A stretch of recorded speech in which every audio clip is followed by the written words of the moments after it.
This story took place the day after the launch of the Nintendo Wii. Our store had a guarantee that if you pre-ordered a Wii by a certain date, then you would get one. If you had not pre-ordered one, then it was first come, first serve for the remaining stock. No one was able to place an order or reserve one after the release day, as we could not guarantee when we would get stock back in. The day after release, we had just opened and I was standing by the entrance of the door to greet customers when this big, angry looking guy comes charging through the door straight up to me. Customer, do you have any Nintendo Wiis in stock? Me, hi. I'm sorry, we're sold out of the stock we had yesterday. On hearing this, the customer stamped his foot and slammed his shopping bags against his side. I knew at this point the drama was about to unfold. Customer, right, well I want to pre-order one. Me, I'm sorry. We can no longer take pre-orders as it's now after release day and we are unable to take orders as we cannot guarantee when we will receive stock back in since the product is in such high demand. Customer, that's a lie. Me, what? Customer, you are lying to me. I was in here 2 weeks ago and I was told if I pre-ordered one, I was guaranteed one on the day of release. At this point, I'm thinking maybe I've misunderstood and he has in fact pre-ordered one. So I made an attempt at clarifying. Me, oh, so you are here to collect a pre-order. Do you have your order slip and receipt? Customer, no, I don't have an order slip. You should have one from me because I inquired about wanting one weeks ago. Either give me one now or order one for me. My son wants one. Me, that's not how it works, unfortunately. We only pre-order with a deposit. If you have not paid a deposit, then we do not have a pre-order for you. I cannot order you one either as our system will not let us. Customer, that is ridiculous. Give me a manager right now, as you are obviously incapable of sorting this mess out. I will not leave here without the Wii. As angry as this guy already was, he was about to get even angrier, as I now had to inform him that I was in fact the manager on duty and the only one around. I was a supervisor who did opening and closing. Supervisors were designated managers on duty when there were no real grown-ups around. The guy flipped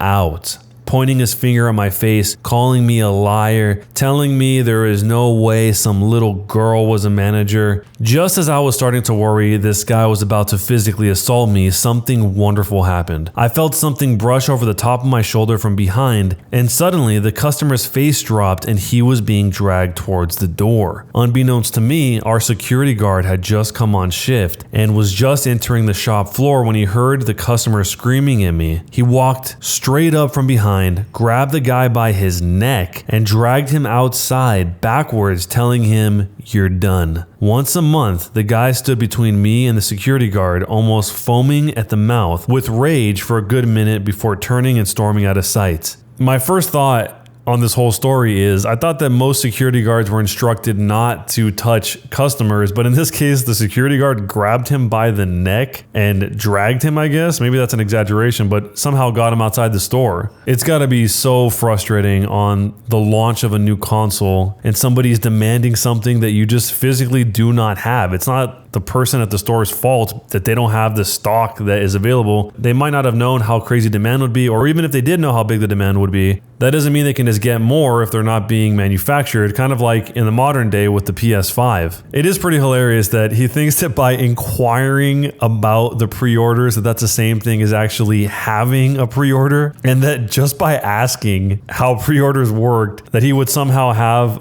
a Wii waiting for him, which makes no sense, obviously. I also wonder how these kind of relationships happen between parents and their kids, where the parent is promising their kid they're going to get him this thing, but is the parent this aggressive towards a kid, or is the kid that aggressive towards the parent to make him go out and take it out on employees at these stores? I don't know. If any of you guys have ever worked in retail and you've experienced anything like this, let me know down below. And also, do you think he was a jerk or not? Am I the jerk for telling my boyfriend he's a bad person? So recently my boyfriend got some dental trays for his teeth done. Molds of your teeth, which can be used to put product in to whiten your teeth. He's done this before but lost the last set of trays, so we went somewhere new to get some new trays done. My boyfriend told me that when going to pick up his dental trays, the receptionist just gave him the trays without asking for the payment of them. He then took the trays and left knowing he had not paid for them. The receptionist called shortly after he left and explained that a mistake was made and could he please either come back and pay for the trays or pay over the phone. My boyfriend lied, saying he was adamant he had already paid before picking the trays up and it wasn't his fault that they had no record of him paying / that he didn't keep his receipt to prove it to them. He was pretty vocal to me about not wanting to pay for the dental trays if he doesn't have to, and that it was the receptionist's mistake and on her. What sparked our argument about this was a car journey where he answered the phone to the manager of the dental practice who was following up the call with the receptionist. My boyfriend continued with this lie that he had already paid and it was not his problem, that they could not provide proof of this. Now, something about witnessing him lie so easily really bothered me, and it bothered me that he didn't care if the receptionist may get into serious trouble or even lose her job over this mistake, or that he wasn't losing out by paying as he would have paid for the product in normal circumstances. After the call, which didn't reach any resolution, I told him that it was very uncomfortable for me to hear and witness, and he's a bad person for lying like that when he knows full well it was likely an honest mistake by the receptionist and he got a product he didn't pay for. My boyfriend's now giving me the silent treatment and seems really hurt that I called him a bad person. He says most people would avoid paying for something if they didn't have to. Am I the jerk? And should I apologize? This guy seems like he has no problem lying at all. And this is in a situation where he has nothing against these people. Not that that would make it right, but in this case, like she said, this receptionist just made an honest mistake and he's taking full advantage of that all the way. I can only imagine if one day he gets mad at the girlfriend here and that type of personality shines through, that would be a pretty bad situation to be in. I mean, he's just straight up stealing in this case. So let me know what you guys think. Is she the jerk or not for telling her boyfriend that he's a bad person? Am I the jerk for demanding the same Christmas present that my stepbrother got? I sound like a real jerk here, but I've completely lost my mind over this. I'm 17 years old and my stepbrother is 17 years old. We both have our driver's license. I found out 5 days ago that my dad and my stepmom bought a used car for my stepbrother. They got me a $600 gift to Best Buy. I know $600 is a lot of money, but WTH, am I crazy or is this super unfair? It's literally the straw that broke the camel's back. I'm actually so pissed off that I've moved to my mom's house full time. My dad seems to be genuinely sorry and told me he's looking for a car now, but it'll take a while. I messaged him back saying that I'll decide if I want to see him after he decides to be fair for once. I've ignored all other calls and messages from him since. My stepbrother messaged me saying that I need to chill out and he'll let me use his car. He also said that I need to stop complaining and ruining everyone's Christmas. I told him to get in his Civic and to piss off. Am I the jerk? Being in this situation feels really awful because you can't help but think that maybe I'm just worth less than this other person who's the same age as me in the same situation as me.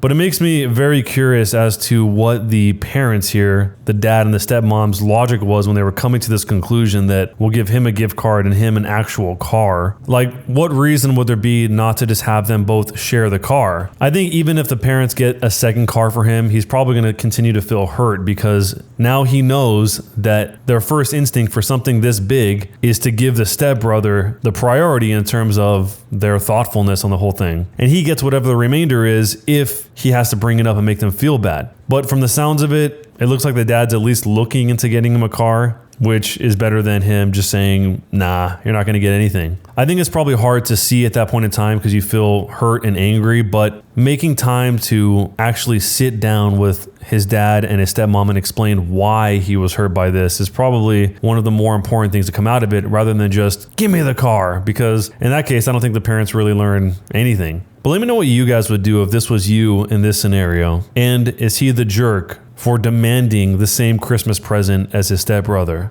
Am I the jerk for raining on my cousin's parade regarding the name she picked out for her baby? My cousin Stephanie and I are much more friends than relatives. An important note is that she's not really online much, so she can be out of the loop on certain memes and jokes in internet culture. And to be honest, she doesn't really understand the concept of viral internet references or how they work. Stephanie is pregnant and just found out she's going to be a girl. About a week ago, she told a gathering of her best friends that she's going to name her daughter Karen. The room instantly went cold, but after an awkward silence, everyone else politely said it was lovely. I couldn't bring myself to respond at all. Later in the evening, when Stephanie was out of the room, everyone was immediately like, oh my god, that poor kid, and why would she pick Karen of all names? I was uncomfortable with this conversation given the fact that everyone had been so positive about the name to her face. I thought about it more over the next couple of days and felt really weird about the whole thing. The name is really loaded to the point that it could be detrimental to the baby, and Stephanie had no idea of the connotations to make an informed decision. So a couple of days later, I tentatively brought it up and I told her I was so excited for the baby and I just wanted her to have all available information when picking a name. I then started to explain that Karen has some negative connotations that has become sort of an internet joke to describe a specific kind of entitled middle-aged woman. Stephanie was instantly furious and started talking over me saying, "Why are you saying this? This is so mean." I was really surprised by her reaction. It felt very, very out of character. So I immediately stopped and said, "I'm really sorry. I didn't mean to hurt your feelings. I just wanted to tell you something I thought you might not know." She replied, "That's the name I picked for my daughter, and you think I pick it as some kind of joke? I don't understand why you'd say something so hurtful." When she said that, I felt like it signaled she didn't really understand what I was trying to tell her. So after agonizing for a second about whether to press the issue even though she was so angry, I felt like in for a penny, in for a pound. And since she was already mad, I wanted her to at least understand what I was trying to explain to her. I Googled Karen, know your meme on my phone, and tried to show her the screen results saying, "Look, I'm just saying there's more meaning to the name than you may realize." She stood up, pushed my phone away and shouted,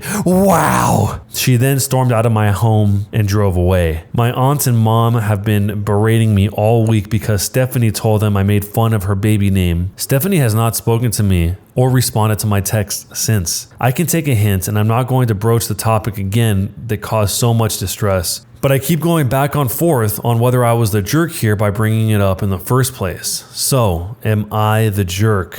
I don't think there's anything wrong with telling somebody that you care about the connotation of the name that they're choosing for their baby, but also, I don't think the name Karen is always going to have that connotation necessarily. I mean, there are tons of memes that have existed in the past that people don't really even talk about anymore. And if I had to guess, in 10 years, Karen is probably going to be one of those memes that won't necessarily stick around. I mean, there are a few names that are in other memes like Harold, that pained looking stock photo guy, Chad, Stacy, a bunch of them. I'm sure you guys can leave me comments of some of the ones I'm forgetting about, but Karen is definitely one of those. And if the woman really likes that name for the baby, she should just name the baby that. I don't think it's that big of a deal. But let me know what you guys think. Is she the jerk or not a jerk for raining on her cousin's parade regarding the name Karen for the baby? Am I the jerk for honking at another driver who cut in front of me at a drive-thru each time she tries to order? This line to Starbucks I went to was really long. I was in line for a good maybe 20 minutes until this lady in a Mercedes tries to cut in front of me and like 8 others behind me. I laid on the horn and tried to block her from cutting me, but she succeeded anyway and flipped me off. Okay, I'm the type of person who will not let someone get away with something like this. So I waited until she pulled up, and as soon as she tried to order, I honk.